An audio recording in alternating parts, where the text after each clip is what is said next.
बोलिए सदगुरुदेव की जय। साहब। अटपट वाणी कबीर की, झटपट रखी न जाए। कल आपसे मैंने प्रवचन में बोला था, गंग और जमन के घाट को खोज ले, भर गुंजार तय होए भाई। तो सुषुम्ना नाड़ी जब दोनों लय हो जाती है तो एक स्थिति बनती है। वैसे ही ठीक जैसे प्रयागराज में सरिता, तो वो कहते हैं उसको जो बहे, तो नदियां तो दो हैं, गंगा और जमुना। ये ईंडा और पिंगला दो नाड़ियां हैं, इनको साहिब कह रहे हैं गंगा और जमुन के घाट को खोज ले। अब लोग सोचे गंगा और जमुन का घाट प्रयागराज है।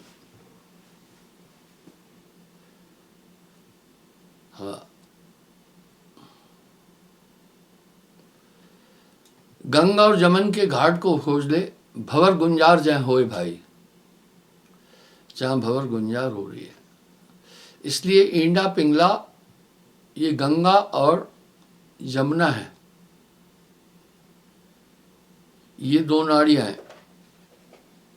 जहां वो दोनों जाकर टक्कर मारती हैं, एक स्थिति बनती है। और जैसे दूध और दही के समावेशन से कलरी बन जाती है, मैंने कलरी आपको दिखाई थी कल। इस तरह गंगा और जमुना का जहां संगम होता है, संगम मिलन को कहते हैं, तो वहां एक स्थिति बनती है। अब होता क्या है वो सुने। कलारी कैसे बन जाती है?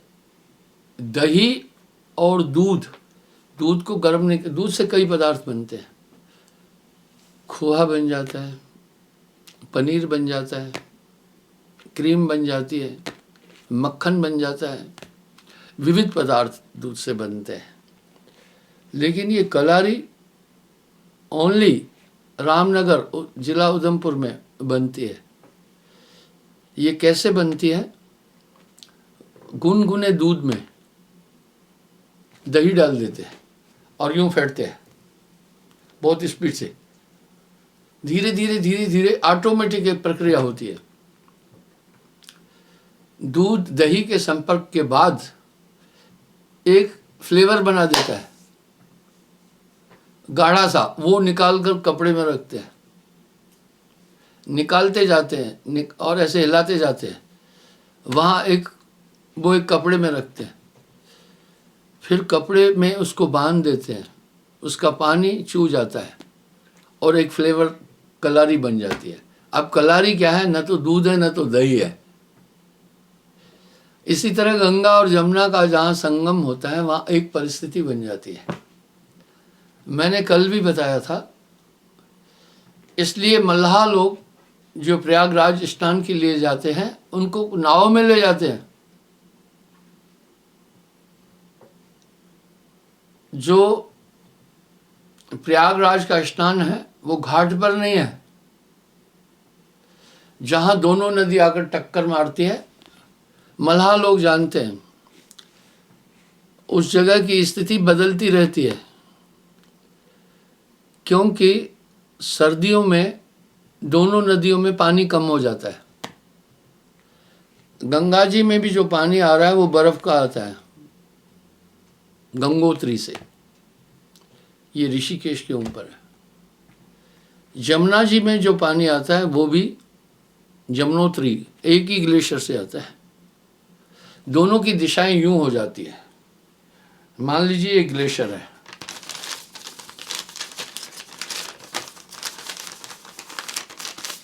हमारी बटालियन ऋषिकेश में ये ग्लेशियर है। गंगा जी यूं आ जाती है, जमुना जी इधर से आती है, बहते बहते जमुना जी दिल्ली साइड से मथुरा होते हुए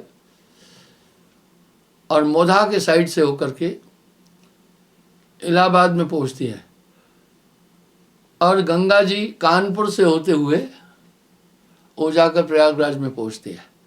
अब जहां दोनों की टक्कर हो जाती है, मिलती हैं जाकर, वो प्रयागराज स्नान कहलाता है। वहां पर सरस्वती कहलाता है। सरस्वती कोई नदी और नहीं है। मैंने वहां मल्लाह से पूछा, भाई त्रिवेणी संगम है, ये उसको त्रिवेणी भी कहते, कहाँ है? तो कहने लगा वो सामने किला है, वहां से अंदर अंदर से एक नदी आती है। अंदर से तो बहुत नदियां बह रही हैं। मल्लाह को भी जो कहानी सुनी है वही बताया। सच क्या है? अब देखो इसको क्या कह रहे हैं साहब, आप ध्यान से सुनिए, बड़ी प्यारी बात बोल रहे हैं।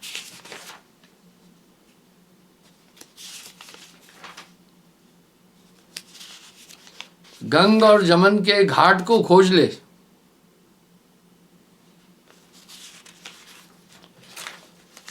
ता मध्य सरस्वती नीर निर्मल बहे।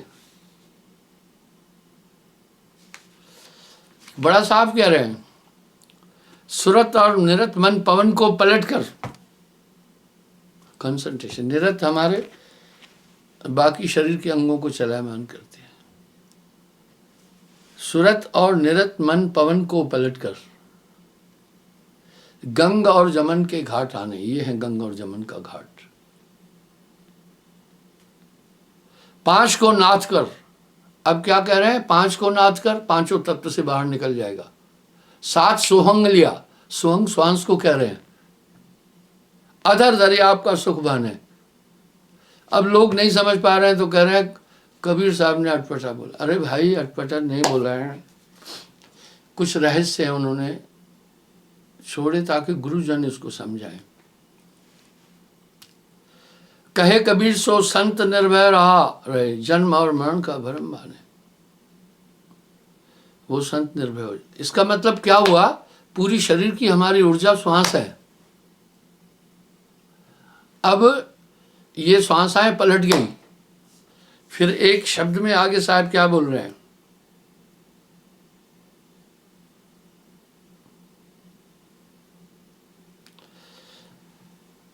पांच को पलट कर तीन को जीत ले,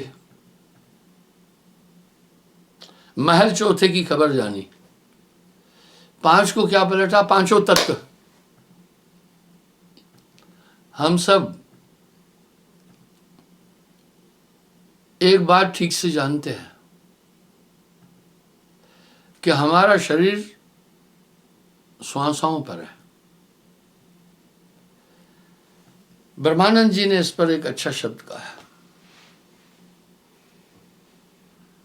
आदमी का जिस्म क्या है? आदमी का जिस्म क्या है?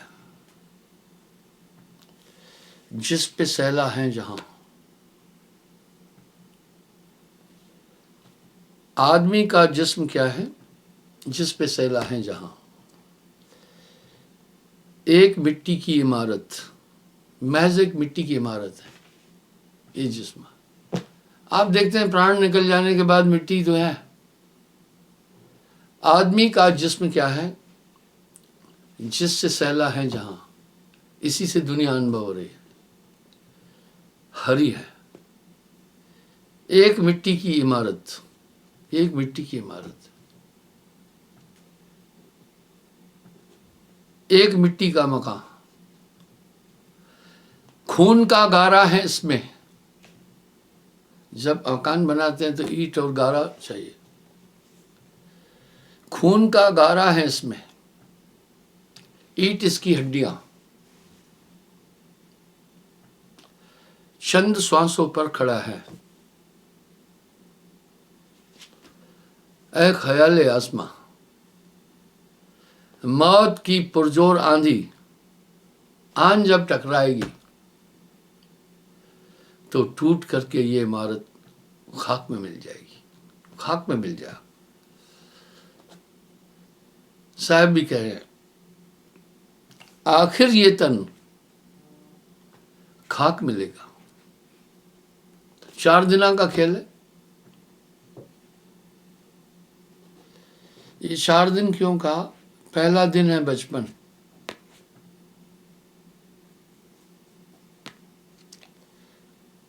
अठारह साल की अवस्था तक। पहला दिन है बचपन। दूसरा दिन है युवावस्था। ये चली जाती है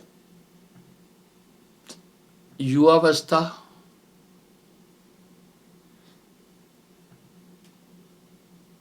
इक्कीस साल से लेकर 47 ईयर तक। उसके बाद आ जाती है प्रौढ़ अवस्था। ये चली जाती है 47 से लेकर 80 तक। उसके बाद वृद्धावस्था है, लेकिन आजकल वृद्धावस्था तो 60 में ही शुरू हो रहे हैं। पूरे समीकरण बदल गए हैं भौगोलिक स्थिति बदलने के कारण। मैंने अपने पूर्वजों को देखा, 90-90 साल, 100 साल उम्र होती थी, चलते फिरते रहते थे। तो इस तरह ये 4 दिन का खेल हुआ। ये 4 दिन की चांदनी फिर अंधेरी रात। बाल्यावस्था, तरुण अवस्था, बाल अवस्था, युवावस्था, प्रौढ़ अवस्था और वृद्ध अवस्था। तो साहब ही कह रहे 4 दिना का खेल है। आखिर ये तन खाक मिलेगा, कहाँ फिरत मगरूरी में, मन लागो मेरो यार फकीरी में। अब साहब क्या कह रहे हैं, 5 को पलट कर 3 को जीत ले। अब 3 क्या, 5 तो 5 तत्व को पलट दो। पलट देने का मतलब है शून्य बना दो, श्वास में समा दो, शून्यास्त करो। 3 को नाथ ले। अब ये 3 कौन है?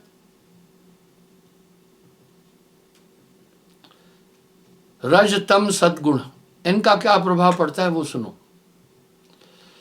आदमी एक कंप्यूटर है, सिर्फ कंप्यूटर का अपना कोई वजूद नहीं, वो एक खाका है, एक बुत है। उस कंप्यूटर को ऑपरेट करता है इंसान। मैंने एक बात पहले भी कही थी, चाइना इस समय रोबोट सैनिक बना रहा है। इससे अमेरिका भी कांप गया। वो रोबोट सैनिक 50 सैनिकों से भी ज्यादा ताकत रखता है। अब वो कह रहा है युद्ध में वो रोबोट छोड़ेगा और उनकी काठी लोहे की है, मजबूत है, गोली फोली का उन पर असर नहीं होगा। फर्क क्या हुआ, वैसे सेना अध्यक्ष अपने वार रूम में बैठकर आदेश देकर युद्ध कराता है। अब सेना अध्यक्ष की जगह, कमांडर की जगह वैज्ञानिक बैठेगा। वैज्ञानिक रूम में बैठेगा, वहां से रोबोटों को आदेश देगा हमले के लिए जाओ। दिशा वहां से ही वो तय करेगा कैसे जाना है, वो वहां से बैठकर ऑपरेट करेगा। बताओ, किसी को पता ही नहीं चलेगा। और वो बीच में जो चीजें आई विध्वंस करता जाएगा, फायरिंग भी करेगा। जैसे सैनिक के पास ग्रेनेड भी है, सभी उसके पास भी ये सब सामग्री होगी। एक दिन न्यूज में मैंने ये पढ़ा था। फिजूल बातें नहीं करता हूँ, जो आदमी ज़्यादा बोलेगा झूठ बोलेगा, इसलिए सोचकर बोलना है। जो मैं देख रहा हूँ आपके साथ शेयर कर रहा हूँ, आपने भी देखा होगा, वो 50 सैनिकों से भी ज़्यादा होगा। तो इसी तरह इंसान क्या है, 3 रज तम सद्गुण आते हैं इसके मस्तिष्क पर। जब तम गुण आएगा, बुद्धि इतनी बेकार हो जाएगी, आप आड़े टेढ़े ख्याल आएंगे, आड़े टेढ़ी चीज़ें करोगे, दिमाग कहेंगे आज मेरा मूड ठीक नहीं है। कभी कभी इंसान गलत काम करके बाद में सोचता है ये गलती हुई है। ऐसा क्यों हुआ? उस समय उस तम गुण ने बुद्धि को आच्छादन किया था। आप देख सकते हैं कौन सा गुण चल रहा है अभी मस्तिष्क में। आंख मूंदने के बाद बिल्कुल गहरा काला दिखे तो समझना तम गुण है। जब आपको थोड़ा सा लालिमा जैसा दिखे तो समझना रजगुण है। जब आपको स्वच्छता दिखे तो सतोगुण है। इसलिए जो ज्ञानी लोग हैं वो जान जाते हैं कि इस समय कौन सा गुण चल रहा है। दूसरी बात और भी जानी जा सकती है। आपको मैंने बताया था इंसान कब मरेगा ये जान सकता है। जो जानकार हैं, और साहब ने भी श्वास गुंजार ग्रंथ में इसका पूरा उल्लेख किया है कि इतने दिन जब ईना नाड़ी चलेगी तो आदमी इतने दिन में चला, लगातार वही चले, पिंगला बंद हो जाए, और जब पिंगला चलेगी तो 6 महीने में इंसान खत्म हो जाएगा। दोनों नाड़ियां बंद होकर मुंह से सांस लेने लगेगा तो 8 पहर में इंसान खत्म हो जाएगा, क्योंकि अभी सांस लेने की ताकत खत्म हो चुकी है। तो अभी वो मुंह से सांस लेने की एक चेष्टा कर रहा है। यानी दूसरा फिर एक विधि है, ध्यान करने वाले जब अपनी आंखों को यूं पलटते हैं तो अपनी पूरी परछाई दिखती है। जो साधना करते हैं उनको पता चलता है, जब उसमें शीश नजर नहीं आए तो 6 महीने बाद मौत हो जाएगी। इसलिए काफ़ी लोग जो साधक है, योगी है, वो अपनी मौत की खबर जान जाते हैं कि मेरी बॉडी इतना चलेगी। ये सिग्नल्स है। आपके स्मार्टफोन में जब बैटरी 20% रहती है तो आपको सिग्नल आता है कि आप क्लोज करो, बैटरी कमज़ोर हो गई है। बदस्तूर लिखित आ जाता है कि आपकी बैटरी कमज़ोर हो रही है। इस तरह मौत के सिग्नल भी आते हैं इंसान के पास में। जो जानकार है उस घड़ी को लिख लेते हैं। फिर तीसरा एक विधान है, आप अपनी परछाई को देखते रहना, आंख पलक नहीं झपकना। आप गौर से आंख सीधी करके परछाई देखते रहना। करीब ये परछाई आप 1 मिनट देखना, सीधा आसमान की तरफ देखोगे तो आपको पूरी आकृति वहां दिखेगी आसमान में भी। अगर उसमें शीश नहीं दिखे तो भी समझ जाना 6 महीने के अंदर जाएंगे। इसलिए जो विद्ध लोग हैं वो रोज अपनी ये परछाई 1 मिनट में देख लेते हैं। जिस दिन नहीं दिखी उस दिन के बाद वो कैलकुलेशन करते हैं 6 मंथ का। 182 दिन वो जान जाते हैं कि अब आज के बाद 182 दिन कब होंगे, हमारा शरीर। और ऐसा होता है, आपने सुना भी होगा कोई महात्मा कहता है कि मैं इस दिन जाऊंगा, लेकिन ये रहस्य सब देते नहीं है। अच्छे अच्छे गायक कलाकार हुए, पर वो बहुत महान कलाकार भी हुए, पर उन्होंने अपनी कला को प्रस्तुत नहीं किया। मैं इसमें किसी का नाम नहीं लूंगा, लेकिन मोहम्मद रफ़ी का एक गुण था, वो सिखा देता था। कुछ कलाकार ऐसे थे उन्होंने कभी अपनी ज़िंदगी में दूसरे को इल्म नहीं दिया, उन्होंने नहीं दिया। तो जब वो दुनिया से चले गए, उस कला को भी अपने साथ लेके चले गए। वो कला रख के जाते तो और भी दुनिया उनको अच्छी तरह याद करती कि ये अपनी कला छोड़ के गए। ठीक वैसा ही है, पहलवान जब अपने शिष्य को दाव पेच सिखाता है ना, तो 1-2 दाव पेच अपने पास रखता है कि कहीं मुझ पर हावी नहीं हो जाए। ये कंपटीशन है। खैर आइए, तो इस तरह साहब क्या कह रहे हैं, 5 को पलटकर 3 को जीतने महल चौथे की खबर जानी। महल चौथा क्या, ये 3 लोक है, यानी तब आगे का रास्ता मिल जाता है आपको। गगन गरजे तहां नीर नर झरझरे, परख पीवे कोई संत पूरा। वाह,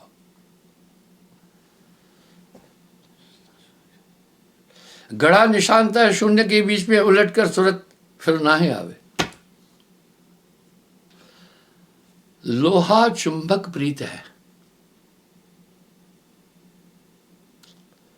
लोहा चुंबक प्रीत है, लोहे देत उठाए। ऐसा शब्द कबीर का जो काल से दे छोड़ा है। आप विश्वास करना, अगर विलंब है तो प्रभु की तरफ नहीं है।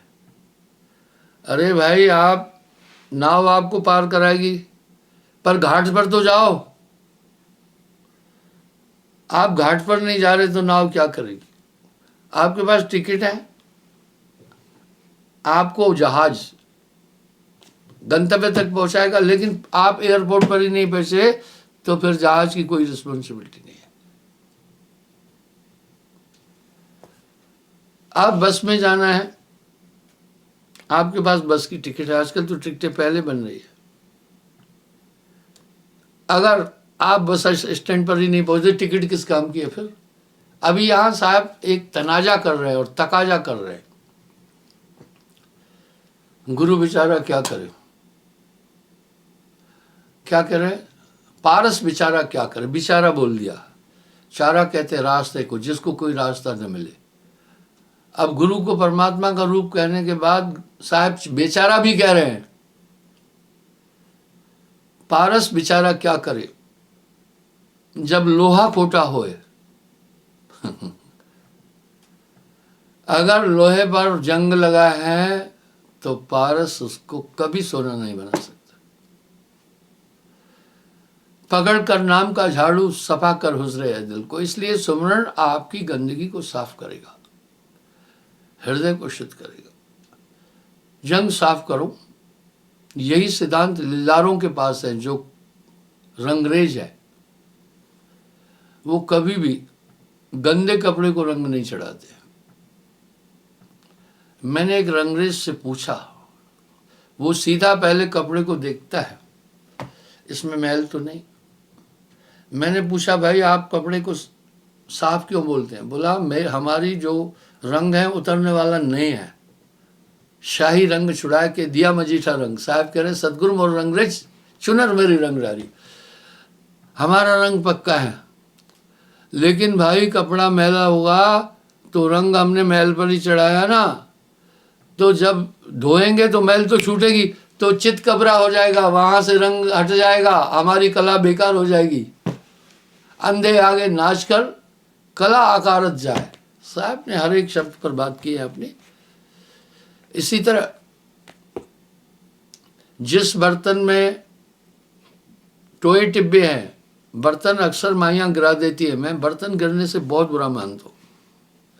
बर्तनों को सावधानी से, कई जगह यहाँ भी जब सत्संग होता है तो लंगर में वो जहाँ बर्तन साफ करते हैं, कभी पतीला गिरा देते, कभी ढक्कन गिरा देते, क्योंकि जहाँ से बर्तन गिरा वहाँ वो खड्डा बन जाएगा, जब आप साफ करेंगे वो नहीं होगा। तो कलईगिर क्या करता है, उसके पास पूरे साधन है, हथौड़ी भी है, बाकी भी है, वो पहले वो खड्डे को बरोबर करता है, नहीं तो उस खड्डे से कलई छूट जाएगी। और पूरी जंग छुड़ाता है। क्या करता है, बर्तन को आग में रखता है ताकि जो जंग है जल जाए, उसके बाद अपना रंग चढ़ाता है कलई। तो साहब उस पर भी बोल रहे हैं, इसको सिकलीगर भी कहते हैं। गुरु सिकलीगर कीजिए, मन है मस्कला दे। गुरु सिकलीगर कीजिए, मन है मस्कला दे, जन्म जन्म का मोर्चा, मोर्चा कहते हैं जंग को, पल में डाले धोए। तो आगे साहब क्या कह रहे हैं, पारस बेचारा क्या करे जब लोहा कोटा होए। गुरु बेचारा क्या करे, अब गुरु को बेचारा बोल दिया। और एक तरफ तो साहब कह रहे हैं गुरु हैं बड़े गोविंद से मन में देख विचार, हरि समरे सो वार हैं गुरु समरे सो पार। कबीरा हरि के रूठते, गुरु की शरणी जाए, कहे कबीर गुरु रूठते प्रभु ने होता है। इस तरह गुरु बेचारा क्या करे जो छेला खोटा है। छेला खोटे का मतलब है गुरु बताए पूरब को, छेला पश्चिम जाए, हृदय कपट की ठाठरी कैसे मिली आए। इसलिए समर्पण की आवश्यकता पड़ी। भैया समर्पण तो डॉक्टर भी कहता है, ऑपरेशन से पहले एक फॉर्म पर लिखवा लेते हैं, वो लिखवा लेता है कि भाई अगर ऑपरेशन के ड्यूरेशन में तुम्हारी मौत हो गई तो मेरी जिम्मेदारी नहीं होगी। हो जाता है किसी किसी के शरीर में जो स्ट्रेंथ है 5 से डाउन हो जाती है तो वो ऑपरेशन भी नहीं करते हैं। स्ट्रेंथ बॉडी की 5 से ऊपर हो, 10 में से 5 के ऊपर हो, तो जब कभी कभी अच्छी स्ट्रेंथ वाला भी आदमी ऑपरेशन के ड्यूरेशन में मर जाता है। रिस्की काम है ऑपरेशन, कोई लड्डू खाना नहीं है, अनकॉन्शियस कर देते हैं। तो इस तरह साहब कह रहे हैं गुरु भी इस तरह आपसे तन मन धन इसलिए ले रहा है ताकि पूरी कार्रवाई मैं करूं, क्योंकि आपके अंदर के उस मैले अस्तित्व को वो मिटा करके निकालेगा, ऑपरेशन करेगा। साहब वाणी में साहब कह रहे तन मन धन सब अर्पण कीजिए, तब गुरु से गुरु दीक्षा लीजिए। लोग तथ्यों को नहीं समझते हैं, सोचते हैं तन मन धन क्यों दे फलाना, इसमें एक रहस्य है। तो इस प्रकार से साहब की तरफ से कमी नहीं है। यही महात्मा ईसा ने भी कहा, ईश्वर का हाथ हमेशा मेरी तरफ झुका हुआ है, पर मैं दुनिया में ऐसा उलझाऊं, फुर्सत नहीं कि अपना हाथ पकड़ाऊं। बस गुरु समरथ जय सर खड़े, गुरु समरथ जय सर खड़े, कमी काहत है दास, रिद्धि सिद्धि सेवा करे, मुक्ति ने छोड़े साथ। तो इस प्रकार से वो उनको भी नाद करके आगे जाता है। साहब कह रहे हैं 5 को पलटकर 3 को जीत ले, महल चौथे की खबर जानी, गगन गरजे ता नीर नर झर झरे, ताश के पिए प्यास जाएगा। क्या वहां पानी गिर रहा है? अलंकरण है साहब की वाणी में। कहे कबीर ये अकथ कहानी है। देखिए फिर क्या कह रहे हैं, सुरत और निरत मन पवन को पलटकर, सुरत और निरत, सुरत और निरत मन पवन को पलटकर गंगा और जमुन के घाट आने, 5 को नाथ कर 7 सोहंग लिया, अदर दरियाब का सुख माने। कहे कबीर सो संत निर्भय रहे, जन्म और मरण का भरम भाने। ना भी कस्तूरी मृग बारे फिरे, उलट कर आप में नाही जोवे, भरमता भरमता जोनी पूरी करे, अंध यो अपनी वस्तु कोई। कस्तूरी कुंडल बसे, देखिए कितना साफ बोले, पलट वजूद में है, उलट वजूद में भ्रमना दूर कर बाश के भटकते सिद्ध नाई। बहुत साफ वाणियां हैं साहब की, लेकिन टीकाकार अपनी अकल के अनुसार इनका टीका करके गुड़ गोबर कर देते हैं। वो अंतर्मुखी नहीं है।